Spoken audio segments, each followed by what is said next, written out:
Wadania Bow. Ya kana se wantia, ya jao, eheni ya beto.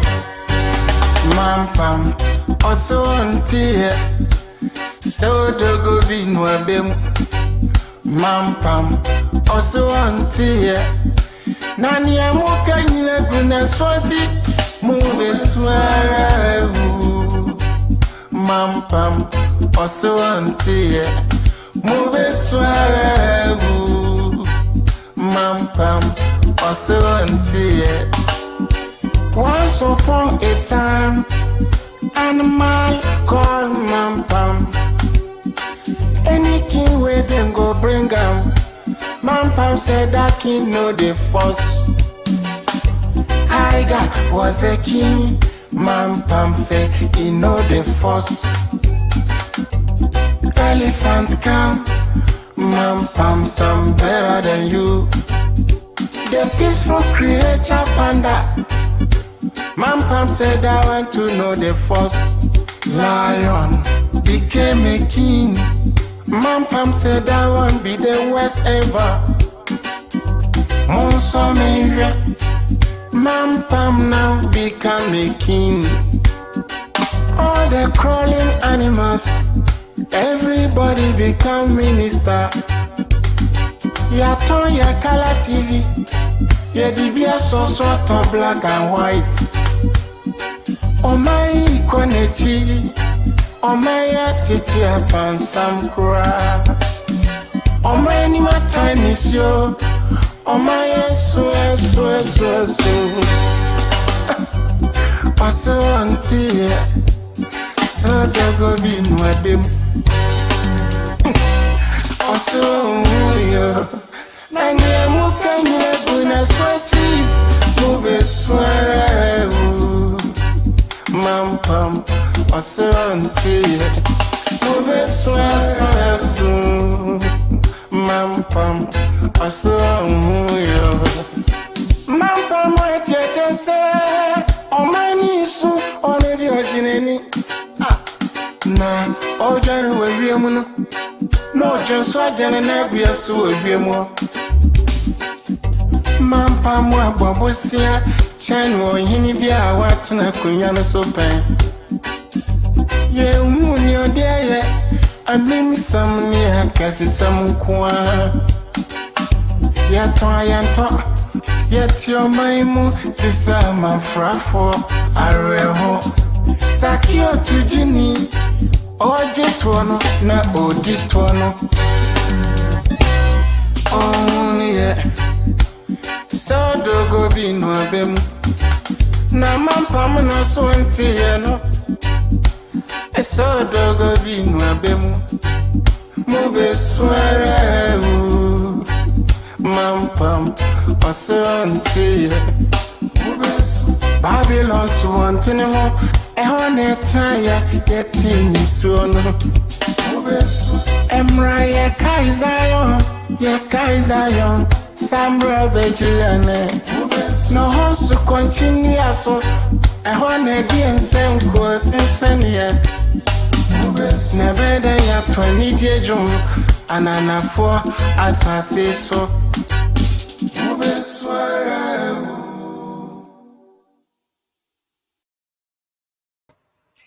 Hello, lovely people. Good evening, good morning, good afternoon to you, wherever you are listening to us or what time of the day that you are listening to us.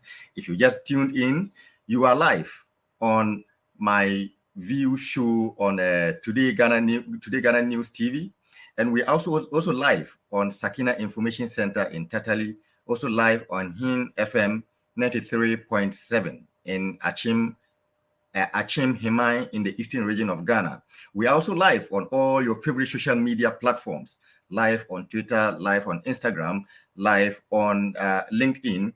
You just need to search for Today Ghana News and you'll find us right there. Welcome everybody. And for the second week running, I am your sitting in for your regular host, Dr. Jerome Pan, who is unable to join us today. And we are continuing with a discussion that we started last week and continue on a trajectory that we started.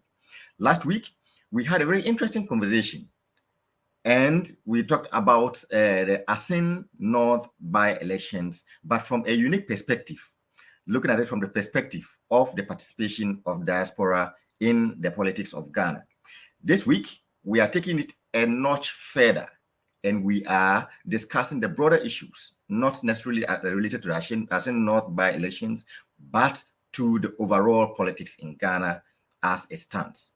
And we are going to be joined today by a very esteemed guest who is well versed in the topic and well knowledgeable in the topic. Well versed, why? Because he himself is in the diaspora and he's neck deep into politics. Our guest for today is none other than Mr. Conrad Doma, who is an astute politician in the UK Ireland chapter of the NDC, and also the chairman of Milton Keynes, right? Yeah, former chairman of Milton Keynes branch. Oh, former. And aspiring. You don't want me to go and do a coup. If you call me chairman, then my troops will start marching for Moscow. No. We are all for democracy. We are not plotting the coup. Welcome, Mr. Conrad, to today's program. Thank you, my brother Albert Dache. And how is Milton Keynes, and how is your party doing in Milton Keynes and the UK Ireland chapter? Oh, by His grace, the party in Milton Keynes is doing quite well. Of course, if you like moratorium, there's a moratorium on how active the party can be until the election is done. But yeah, we continue to engage with each other, continue to reach out to each other. I was at one of our members' 50th birthday celebration yesterday. It was beautiful. I enjoyed it.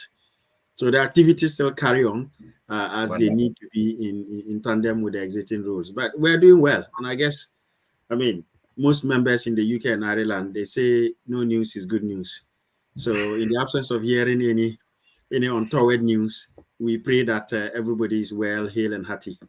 That's wonderful. That's good. That's good to hear. And how is your party doing back home?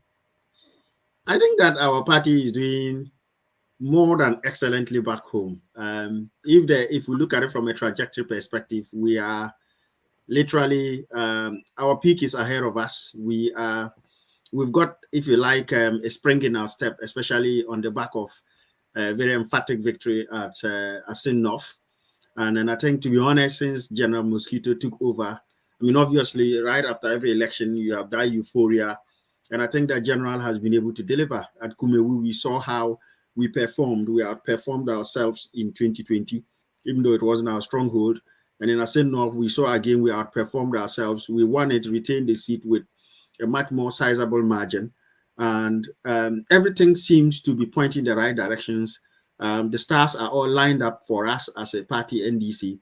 And I think that there's no prize for guessing that the NDC is the government in waiting, which is joyful as a social democrat to see that Ghanaians are overwhelmingly calling for us to come back and get back to building ways. When I say building ways, building the country, building the bridges, building the interchanges, building the dams, building the airports. Because of the NDC, see, these are the things I always talk about. My membership of the NDC is not because of any appointment, any contract, or anything I may ever get. And I doubt I would get any of these. But it is because of the improvements in the lives of not just myself, but my family, my village, my people in Ghana, everywhere. Because of the NDC, I can walk into Ghana now, shoulders high, invite any of my friends to come into Ghana now, shoulder high, knowing that when they hit Terminal 3, they know that, yes, this is a befitting entrance into Kwame Nkrumah's Ghana. Because of NDC, I can land in Accra, I can take British Airways, land in Accra, and then that same time book a flight straight. Within less than 2 hours, I will land in my holy city of Wa, and then I can take that 5-kilometer hike into my village. In fact, I can walk there if I'm still physically inclined. This is why we support the NDC. That's wonderful. Last week, we had the privilege of hosting another member of your party, and he similarly was very upbeat about the prospects of your party in moving to the next elections, and I can sense the same feeling of euphoria with you as well. And that brings us to our topic for today. You see, the thing about you people, and when I say you people, is with the fact that you people in the diaspora, somebody in preparing for this program, somebody reminded me that somebody from your party, few years ago, when times were hard, told Ghanaians in the face that if the kitchen is too hot, that they can leave. You remember? Brigadier General Nunu Mensah. I think that's his name, right? Yes, Brigadier General Nunu Mensah, yes. And that he said that, and you people packed your bags and you left Ghana. Now that you have left Ghana, you will not keep quiet. That you are all over the place and you are still talking about Ghana. If you cared about Ghana, you couldn't have left. And once you have left, then you should just keep quiet. Why are you people not allowing Ghana to rest? So, Mr. Nachia, you see, let me give you, when we were kids, growing up then, there was this, there's this analogy, and maybe that would help to make the point I'm trying to make. These go mango tracks or these goods only tracks, the wooden ones that used to carry cattle. And every driver had a driver mate. And then they used to have this thing they call chalk. When they say Asa chalk, you see that wood, big piece of wood, they will put it on the tire to stop it because the brakes are no good. Exactly. There was this driver and his driver mate, of course, and the man was reversing, and the car seemed to go faster than that. And he was trying to stop. So he applied his brakes and he told the driver mate to go out there and stop it. So the driver mate will get out there. He'll throw a brake there and the car will move over it. It's still sliding slowly. Then he starts screaming to the driver that, oh, the car is not stopping. And then the driver kept saying, Asa chalk. It means put that chalk there. You know that thing. The guy put it there. It was still not working. He said, driver, the car is still moving. And the driver said, back at the king in house, don't you have a head? You put the head. He put his head there. So you see the danger of taking things in very literal means. When the driver said back at the king, don't you have a head? It means use your head, use your initiative, and put something there that will stop it. But this guy took it literally and put his head there. And of course, you and I will know what the results of that would be. So I'm saying this because when Brigadier General Nunu Mensah said, if the kitchen is hot, get out, he did not mean Ghanaians should empty Ghana and leave Ghana because the kitchen is hot. At the end of the day, I think there was a context in which he would have made that statement. And by far, he was not advocating for Ghanaians to leave Ghana. But of course, the MPP at the time, even if you coughed, they'll say you have got TB. They are not even going to talk about whether you have a bad cold. So anything, they took it out of context. I don't believe that Brigadier General Nunu Mensah was asking us to leave. No, far from it. What he was, in my view, what he was talking about is, look, the politics of building our country was not an easy one. So if you want to engage in the building, engage properly, no half-hearted measures. And so those who spend all their time unnecessarily trying to truncate government's agenda of progress, the message to them was, yes, you can be, criticism is part of building. Because when you criticize, you are basically saying, oh, that dress is loose on this side, then we nip and tack it. They say, oh, and that side. If you get tired of seeing the wrongs or the areas of improvement and you want to despair, you are welcome to hop off the progress train. But he was not necessarily saying get out means leave the country and go overseas or cross the border to Togo. So that is the context in which I'll put it. So I'm hoping that when Brigadier General Nunu Mensah says, don't we have heads? I hope we are not going to go and put our heads under that moving bus. Yes, very, very, very, very, very well espoused. And so that is why I presume that is why you people, even though you are no longer in Ghana, you are still involved in the general welfare of Ghana, or you are concerned about the general welfare of Ghana. That is why you keep still trying to support in one way or the other. And here is the other allegation that people have about you people. You see, in trying to help, you need ideas, right? But absolutely. You see, you people are sitting in, you are in UK drinking tea and eating English breakfast. Some people are sitting in Germany drinking their beer and eating sausage. you have lost the local context. You no longer have the local understanding of the issues, and that your thinking are too hyper and too grandiose that do not apply to the local context of Ghana. How is it possible that you people sitting in the diaspora who have lost touch with the base can have useful ideas that can help Ghana to progress? It's a very brilliant question, and it's a charge that many make. And I think that, look, sometimes a little bit of context as well would help to see whether the charge is solid. There's no denying the fact that, look, the fact that we live here, it means that if we don't keep ourselves abreast with what happens in Ghana, there's always the risk that you will go and take the wrong solution and try and apply it to the ailment that exists. But one thing that has to contextualize this scenario is that you will find that the vast majority of us who are actively engaged in politics for the betterment of our country, we grew up in our country. So we experience all the problems. We know them. The Ghana's problems, there are hardly any problems in Ghana that are new today. You know, there are problems that have plagued us for a long time and have shaped us. And most of us escape those problems for opportunities here. And so when we come here and we see the opportunities for progress that has been made here, as they say, there is nothing new under the sun, and there's no need reinventing the wheel. When Osajifo Dr. Kwame Nkrumah spent some brief periods of his life in the US and in London, in the UK, he absorbed a lot of ideas, and he felt, if the white man can do it, why not me? In any case, if you notice, our fight for independence was spearheaded largely. I mean, I'm not going down to Bond of 1844, go down through Mensa Saba and all those ones. But the immediate spark for our push for independence was the 1948 riots, and spearheaded by the veterans, you know, especially the veterans. You remember Corporal Atipo and those veterans who were shot by Captain Murray. Why did those veterans come home and wanted change? They had come as part of contingents to fight the Second World War. And they found a hang on. The white man was preaching freedom in his land. The white man was showing what he could do when you are free. So they attained that, they assimilated into them that sense of human progress. And so when they came back home, they were not PhD holders. They were not professors. They were not doctor this and doctor that. Most of them did not even have Form 4 certificates. But they absorbed, even on the battlefields. They could see the ideas. They could listen to the radio. They knew that, okay, if it is good for the goose across the Atlantic, it must be good for the gander in Africa. And then they started spearheading. So they led this demonstration for better rights. And that is where it's that enhancement. It's spread across to all. They tell people what they've seen. I come here, I see a 2-story building. I know we can also do it in Ghana.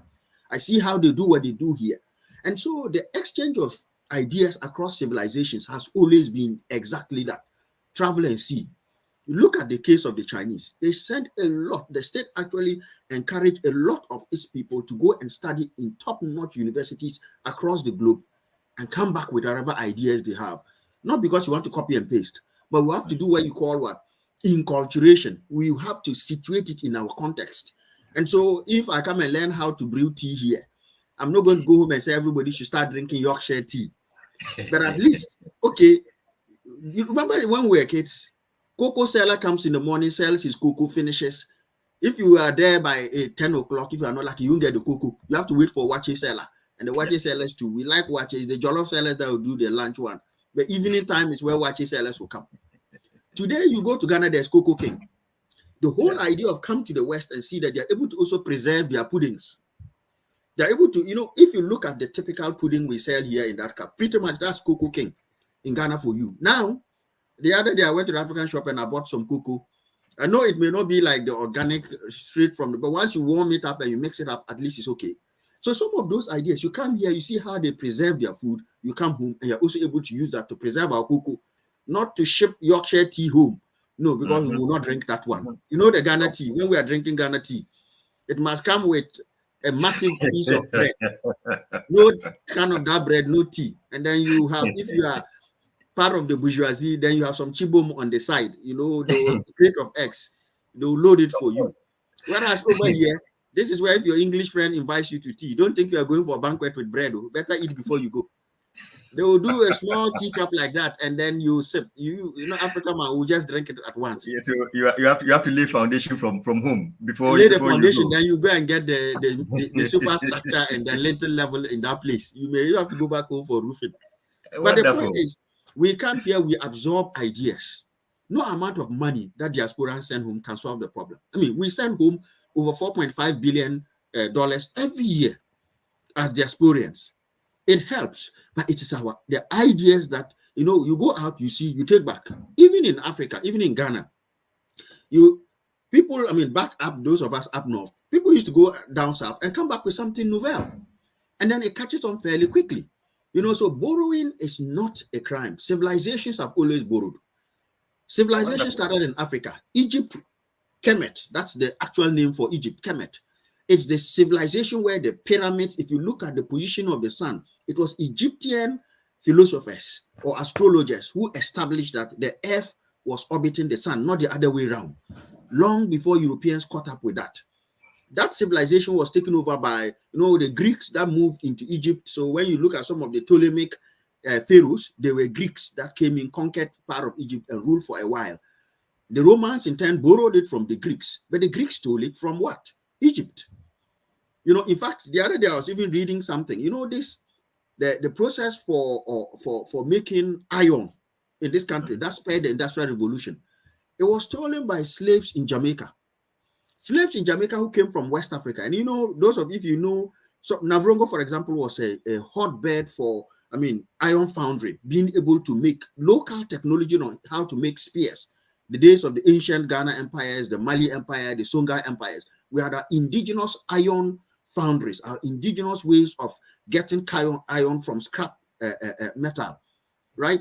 These slaves managed to establish one there in Jamaica. And the chap who actually brought that technology here, the state basically forced them to shut it down and they brought the technology here. And we are now learning that that was actually something African. So there's nothing that has really, the wheel has existed for thousands of years. Now it's just a bicycle wheel or a car wheel, but the principle is still the same. Yeah. So I don't see the point that because we are here, wherever we go home will not be applicable. Of course, if we copy and paste, it will not work. But what element of Ghana now is not westernized? Even fried rice, we copy it. Mr. Conrad, I will take you up on one thing that you said. You talked about the fact that you people in the diaspora send home a lot of money. Indeed, the World Bank states that, or has it that last year your remittance contributed about 6% of Ghana's GDP. So that means that if for nothing at all, the financial support that you can send to Ghana, that is there. And actually, when you go to Ghana, they call you Boga. And when they call you Boga, it's because they know that there is something. Your pockets are heavily lined.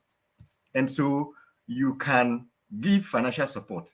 So why don't, if you are that good in contributing finance, of course, division of labor, why don't you just concentrate on the thing that you know that we have and just bring the money so that they will use your money to develop Ghana? Why are you people still interested in getting very actively involved in the politics of Ghana rather than concentrating on helping us with our finance, since we know our problem is finance and you people have the money to help us?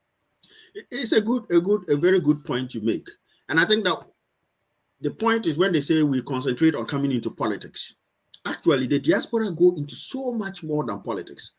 I have friends and family who have gone home to get into farming, to get into other aspects of our economy. Look at somebody like Dr. Parkway Sindum. For a long time, he practiced as an auditor with Deloitte and Touche in the US. He was a finance man, and then somehow he made his way home. Now he's doing quite well until this government clipped his wings, but I'm sure he will soar again at some point. People like Agude, one-time CPP chairperson. People like Professor, what's his name? Oh, he was also a CPP, CPP was former Director General for Ghana Health Services. You know, most people who are top business people, in fact, let's not go far.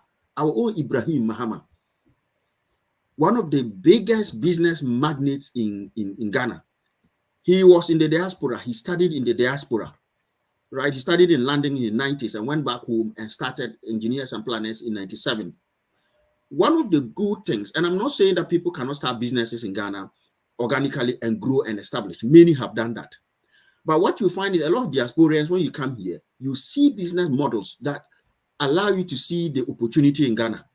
So you can go to Ghana and replicate that. Life is about copying and doing it better, and half the time, people from the diaspora going back home have got the capital because you know a part of the world. You have a great business idea. Problem is no money to do it. But once you have that, some people come here, work hard. When they are going home, they can either remortgage their properties or sell something that they have or take their last savings from here, go back home, and it's hard currency, and they start a business. And because you've been here, you see, business has matured in the West. So much so that, some of the things we take for granted. In Africa, we might just say, you trust people and the business will burn down to the ground. But when you do some elements of business here, you get home, and I'm not undermining or degrading the business acumen of our compatriots, but go home and look at some of the big billionaires, big business people in Ghana or in Africa. Most of them started outside and either garnered the relevant capital, because we don't have a lot of venture capitalists in Ghana that will sponsor your ideas. No. Half the time, they want you to have gone through the most risky phase and then they want to contribute to it. And so many diasporans are into businesses, whether it is in farming, it is in banking, it's in tourism. It's a very hot spot. Many people go and buy land and build houses or buy land by the coast and do tourism and attract people. Look at Jarapa Dubai. Is it not a diasporian and their partner that have gone to set it up? And so politics is just one element of life in which most Ghanaians or Africans go into. In fact, many people who go into politics, they have a side business, because you cannot run politics on fumes in Africa, as we know. And you cannot be doing go and come like that, because you will have a challenge. But of course, if we can do it all other areas, why not politics? If you look at the wave of people who gained independence for Africa, they were people who came from the diaspora. Is it Nkrumah? Is it Jomo? Is it Robert Mugabe? These are people who came from the diaspora. You see, whatever ideals we learn here, we take them home. In our part of the world, they say if you go out to the market and you see something good, you bring it home. You don't leave it in the market and go in there. And that is the same principle. So I don't think Ghanaians shouldn't see us, we are coming in there to invade. Go to parliament and check. You will find a large number of our MPs there have been diasporians at some point in time. Even the president himself was a diasporian, wasn't he, at some point in time? And so there's absolutely nothing wrong with it. All we are doing is we're learning from the West and bringing it to an African situation to solve our African problems. Wonderful. It's never possible to have a dull conversation with Mr. Codral, and when you're having a conversation, you lose a sense of a track of time, and before you realize, the time is fast spent. We are almost halfway into our scheduled time for this. I think this will be a good time for us to take a break so that Mr. Codral can wet his truth, and then we come back and then continue. Mr. Producer, if you are with us, let's go for a short break and then come back to continue with our conversation. So do not go anywhere. Do not change your dial. Stick and stay. There is more to come.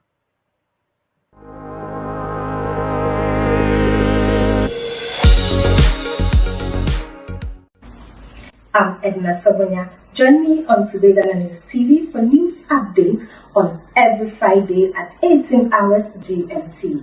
News updates are sponsored by Top Connect. Send money everywhere, no fees. You can follow us on all social media platforms at Today Ghana News TV.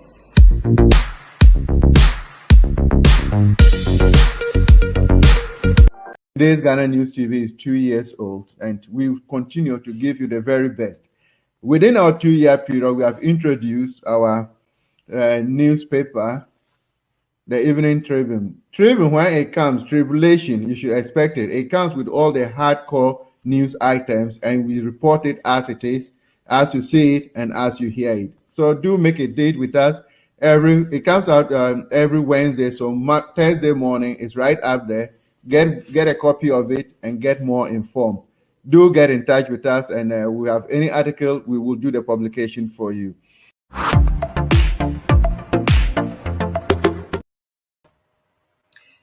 Thank you very much for sticking and staying with us, and welcome back to the program. Before we go on, I would like to encourage you that if you are watching us by whichever medium, do something for me and do something for yourself. You see, look at whatever platform you are. There's a like button there. Once you click on it, the algorithm is going to take note of it and it's going to prompt you anytime that we have similar shows. But don't just like it, share it as well. If you are enjoying this show, don't be greedy. Share it with other people. Let them benefit from this huge depth of knowledge that we are getting this evening. But don't end it there. Subscribe on whichever platform that you are watching or listening to us from, so that you can get quick responses anytime that we post our items. So we'll take some messages from our viewers and our listeners, and then we will move to the second part of this program. So we have a comment from Robert Kimpi. I hope I got the name right. With Comrade Conrad on the seat. With Comrade Conrad on the seat is educating and interesting discussion. Watching from Paris, France. Of course, yes, that's true. With Comrade Conrad, you are always sure to be educated. Asempa Hene Boachi, I guess I got it right. Greeting from Himan. Yes, I think that's where we have our FM station. Thanks. No, I think it's not it's Himalaya in the eastern region. You sound clear. Thank you very much for staying tuned to us. We are happy that you have joined us. Mavis Boateng, watching on YouTube from Lisbon, Portugal. NDC has become very attractive and energetic under the new party leadership. Well, I guess it's something that you should be proud of. From the way you sound, you are obviously a member of the NDC, and I wish you all the best. Patience Darko, very educative show, watching from Hamburg, Germany. And indeed, very educative show. Nana Tafrim, good evening, comrade. Shout out from listeners of Sakina Information Center, Tatali, Northern Ghana. Good evening to you, Nana Tafrim, and always a pleasure to have you, and our warm regards to the people of Tatali. Osei Superior, Ghana is really in need of ideas, but not only our money. Of course, your ideas are welcome as well. This is a powerful message, watching from Barcelona, Spain. Thank you very much, Superior, for your message. Malik Dramani Mahama. Good evening, Comrade Dachie and Domba. Great show and very educative, watching from central London. Thank you very much for joining us, and thank you for your comments. We are grateful that you have joined us. Conte Nana. This man should have a daily program appearance to give us more insights about business models. Watching from Warsaw. Yes, of course. We should try as much as possible to get Mr. Domba to join us all the time, because anytime he joins us, he gives us a lot of education that benefits us. Thank you very much to all our viewers and to everyone who is listening or watching us, and for sending us your wonderful comments. So, Mr. Conrad, welcome back. Thank you, my boss. You succeeded in making a case that your money is relevant and that your ideas are equally relevant, and the viewers have agreed with you on all of that score. So now let's take it a step further. If your views are or your ideas are that important, your money is that important. Are there some hindrances that you face as people in the diaspora when you try to make avail your services and resources to the development of Ghana, whether in politics, in business, or in terms of social life in general?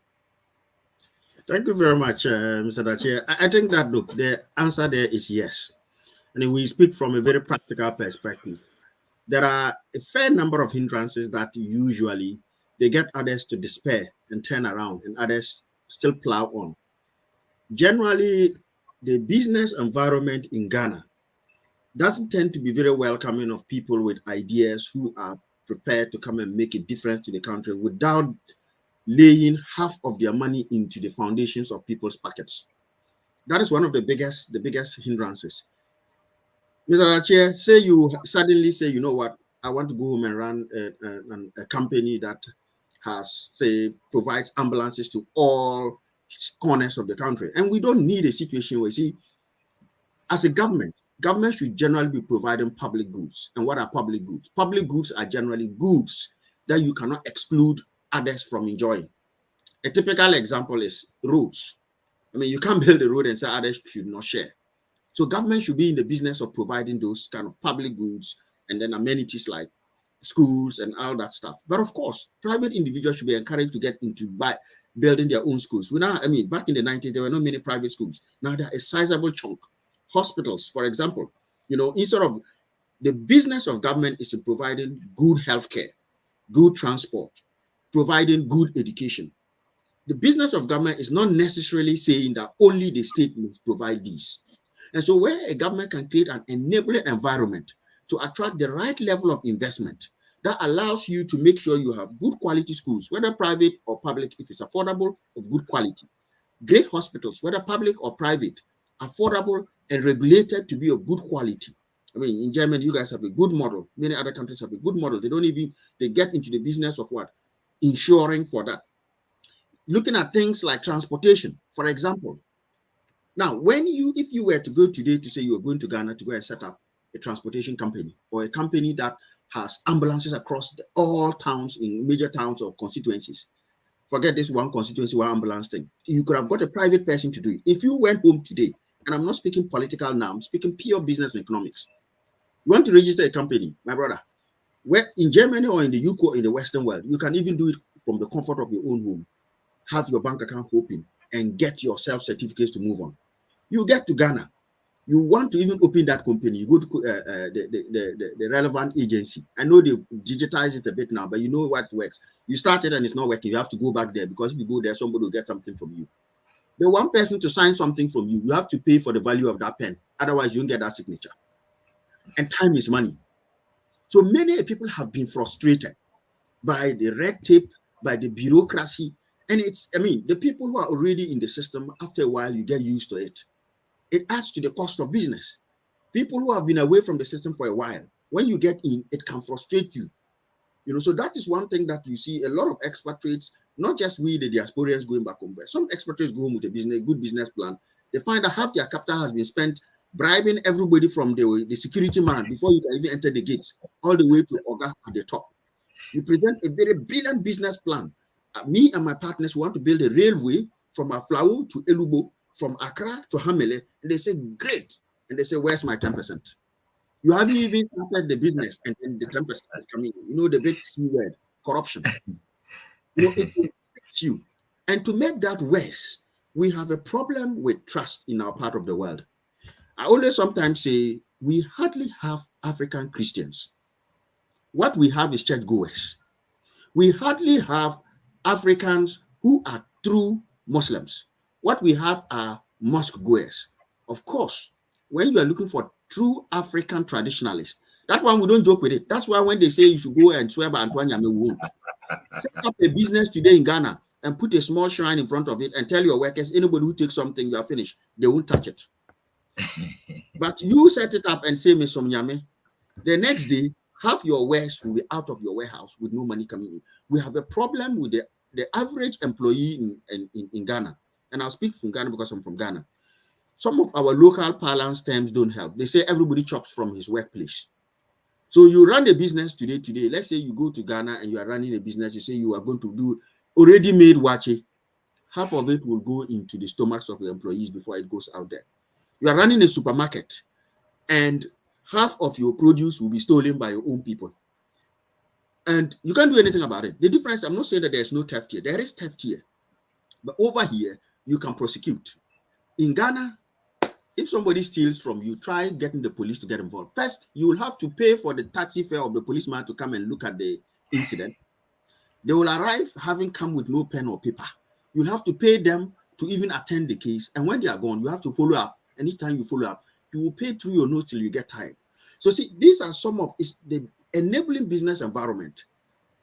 It's difficult. You have corruption being the biggest inhibitor to our progress as a country, especially for people wanting to invest. You know, you have the attitude of our members. We all start businesses. In fact, try to build a house in Ghana from remote control. You know, in an honest society where we are all, I mean, we are about over 70% of us are Christians, the rest are Muslims or African traditionalists. Even in your own compound, you want to build a house, you will spend twice the value of that house and you have not hit foundation level unless you go there yourself. So you find that people have to fly home, take some time off work, get home, and then do a spurt of building for like a month or two, then come back. Why can't you stay here and just keep sending money? Your guess is as good as mine. So there are those obstacles. Of course, if you want to get into politics, as our brother Jichikwishin discovered, when you are no threat to anybody, oh, that's fine. The moment you are a threat, they will start resurrecting and unearthing all the citizenships you should have had, whether you've renounced them or not. These are the things that need to stop. You see, Alberto Fujimori of Peru, I believe, if I'm right, at some point was dual Japanese as well as still being the president in his country. The world didn't keel over and die. Boris Johnson was American, was born in the States. He was still held his American citizenship at some point whilst he was an MP and all that stuff here. The world did not keel over and die. I have no problem with somebody being in Ghana. I don't have a problem with anybody who is half Syrian, half Ghanaian ruling me. What is important is the governance. What is important is the leadership, where it takes the country. It doesn't matter where the person, especially when you have somebody who was born and bred there. In fact, I look forward to the day when, Mr. Dachia, your son would go home, whether Ghanaian or not, because of his Ghanaian heritage, is able to ascend to the highest office and take all the ideals, all the good things he has seen in where he was brought up, and implement them in his country. That is what we're interested in. Doesn't matter the color of the cat as long as it catches mice, if I may paraphrase it in this context. Whether dual citizen or not, if the person is solving the problem, does it make that? What difference does it make? You know, so yeah, there are obstacles wherever you go. You have the crisis of trust in our part of the world. You have corruption, which is, I mean, I'm not going to paint the picture that the West is all great and cool, but they have been able to get themselves to a position where it's more business enabling. Even Rwanda, only in 1994, it was complete genocide. It's one of the most business-friendly environment. And they are making great progress. And that's what will interest you to know. In the midst of this so-called COVID and whatever turmoil, when all other African countries were running to borrow, they were paying back their debt. They paid over $400 million worth of their debt recently. They are African.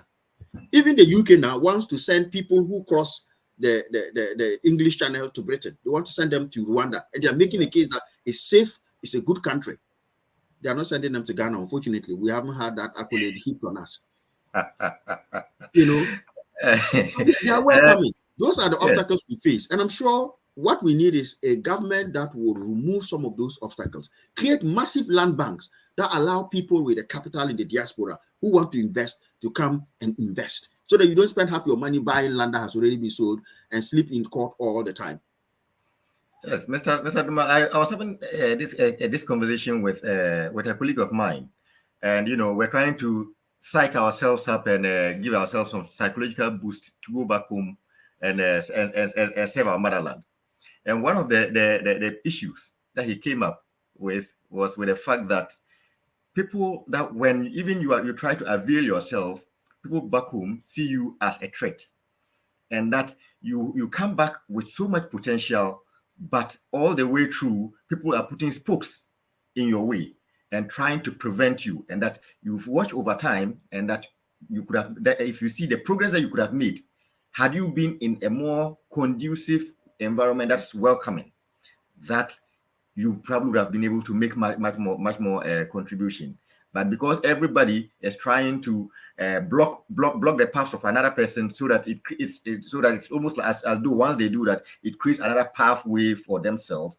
It discourages people from doing that? Is that something that you people in diaspora, is it something that is of concern to you?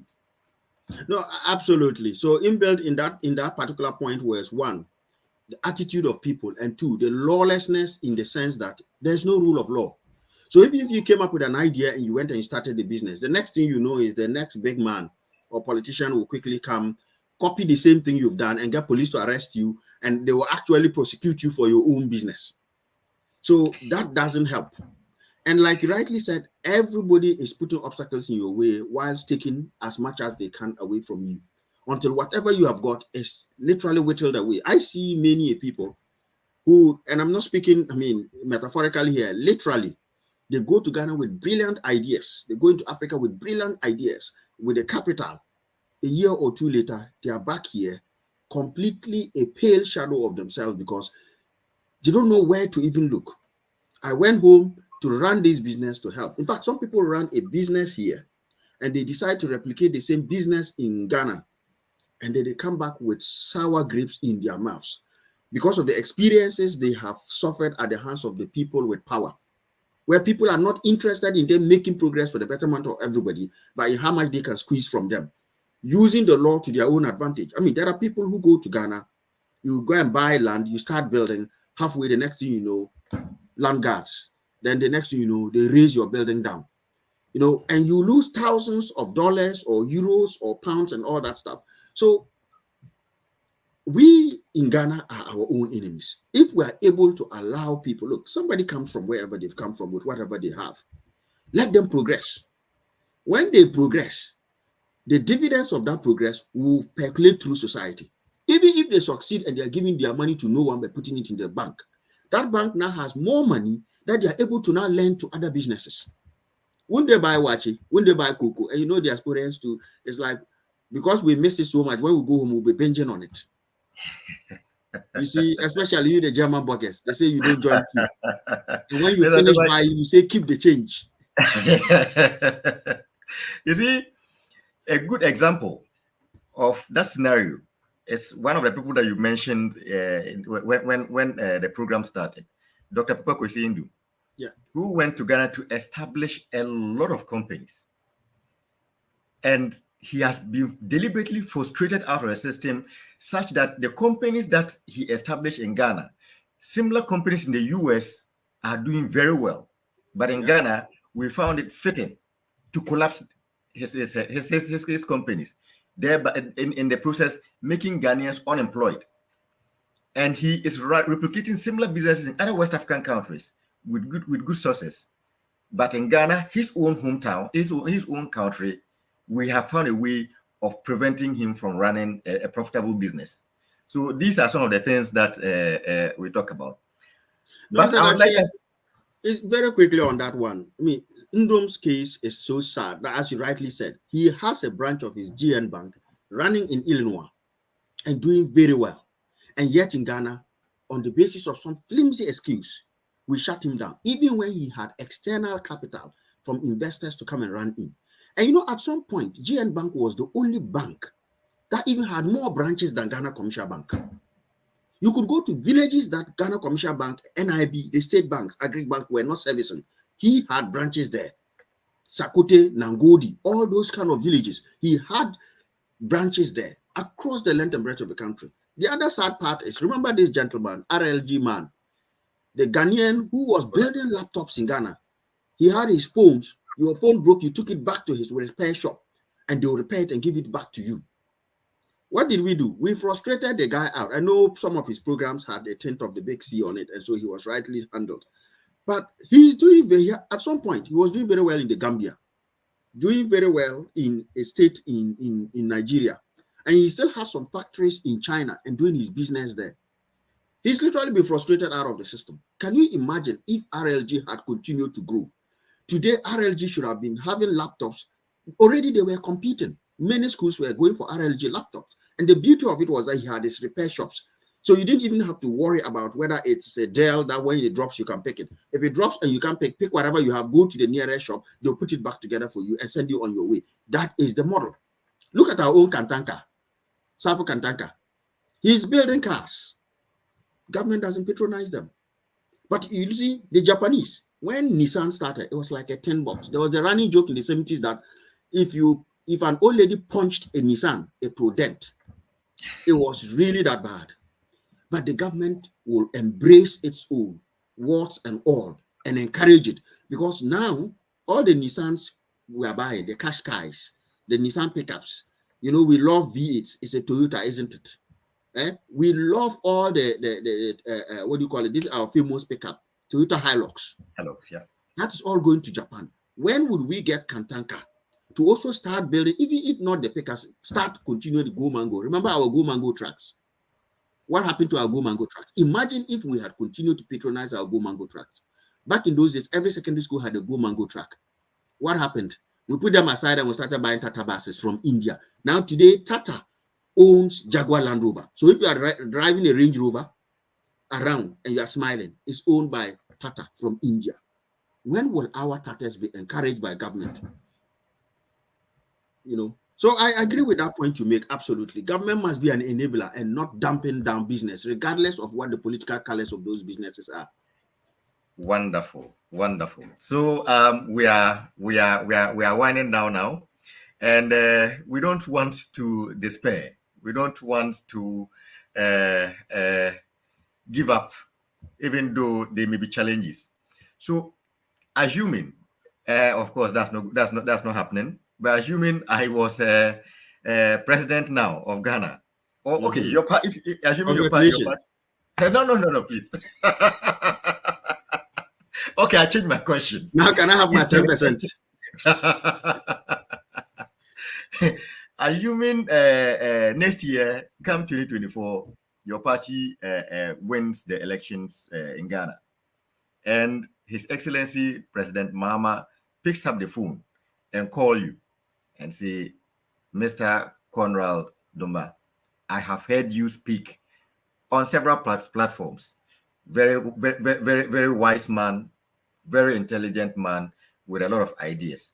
Help me out as president. What can I do to help you people in the diaspora so that you can contribute your quota to the development of Ghana? What are you going to tell Mr. President?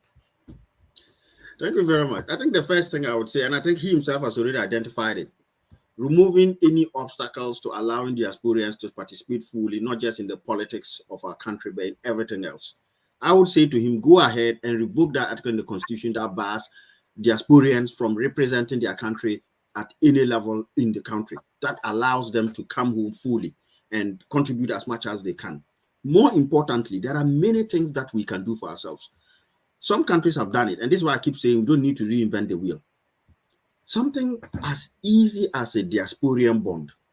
And I'm sure at some point President Mahama will do it. He's a man of wisdom and humility, of course. We want to build a railway, set up a diasporian bond. You and I can put the little money we have here, we're going to put our €1,000 or £1,000 into an account. We are getting interest of 1 point something or 0 point something. Thanks to inflation and interest rate hikes, now we're getting a little bit more. Meanwhile, the same people here go to Ghana and buy big bonds, 20%. The last time, 19 point something percent. The last time, Oforiata floated bonds. Diaspora bonds. Let Ghanaians subscribe to it. This 4.5 billion we send home every day. Assume that in the space of a year, we're able to rally 2 billion. It wasn't 1.5 billion that we used from the Chinese to build a trouble gas processing plant. Raise a diaspora bond. We build a fertilizer plant on the back of our gas.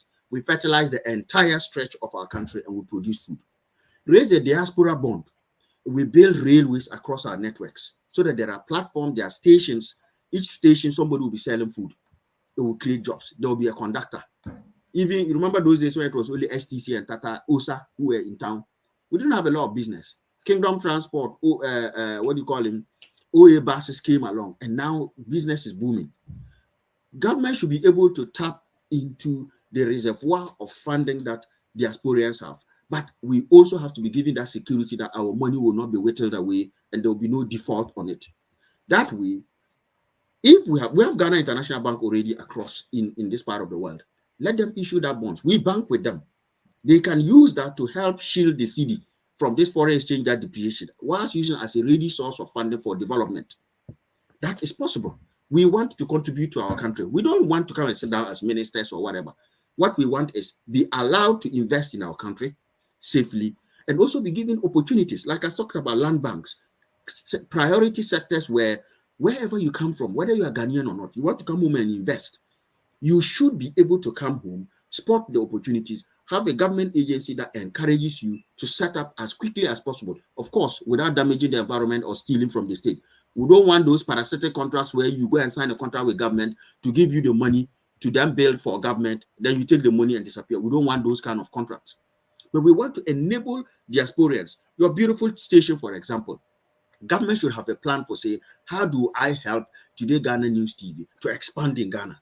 You are already in Ghana, because when you expand in Ghana, you're going to employ people. You're going to give people some livelihood, presenters, and all that stuff. That is what I'm talking about. A lot of Ghanaians run businesses outside of Ghana. How do we get them to replicate it in Ghana? Because they already have the experience from outside. And how does government protect those businesses? No handouts, no. Just give them a good playing field, give them the platform. When you do that, it will mushroom businesses in Ghana. Employment will go through the roof. So that's all we're asking for. We're not asking for special treatment. We're just asking that don't put impediments in the way of the diasporans.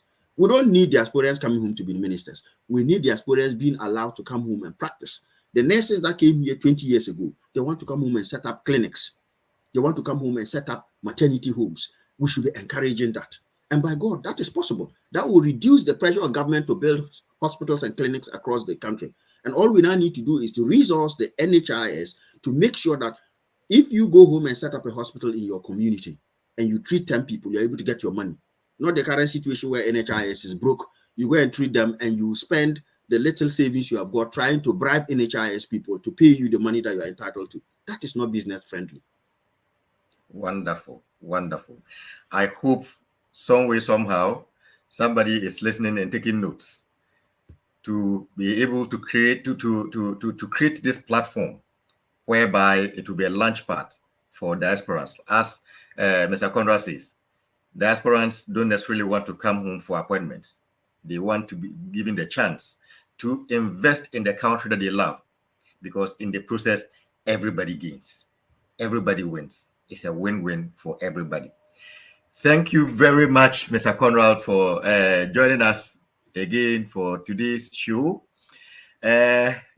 We are always sure that we are going to try our best to get you to continue on this tangent, because this conversation is a very important conversation that should be spoken in the corridors of power, so that we get the conversation to be heard by those who need to hear this, so that when the people have the opportunity to serve Mother Ghana, they would be able to, as much as possible, create the avenues that the diasporans need to be able to contribute their quota to Mother Ghana. Thank you very much, Mr. Kodra, for joining us. Thank you to all our viewers. Thank you to our viewers on YouTube, on Facebook, our listeners on Sakina Information Center in Teteli.